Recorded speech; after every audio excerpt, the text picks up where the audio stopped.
ඔය ගෙවල් වල මිනිස්සු කොච්චර වෙනස් වුණත් ලුණු පොල් කට්ටයි ලැඩ් බාල්දිය වෙනස් වෙන්නේ නැහැ කියනනේ බල්ලකෝ අයියා.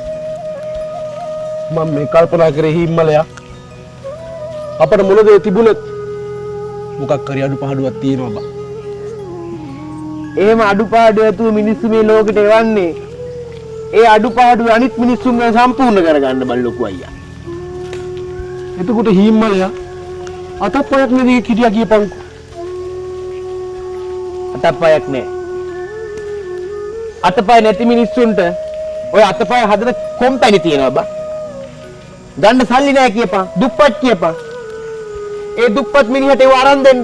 පින් කරන්න. මිනිස්සු ඕන තරම් ඉන්නවා බා. එහෙම අඩුපාඩු නැත්තම් ඒකත් ලොකු ප්‍රශ්නයක් බා. ඒ අඩුපාඩු වලින් තමයි මේ ලෝකේ දුවන්නේ බල්ලකෝ අයියා.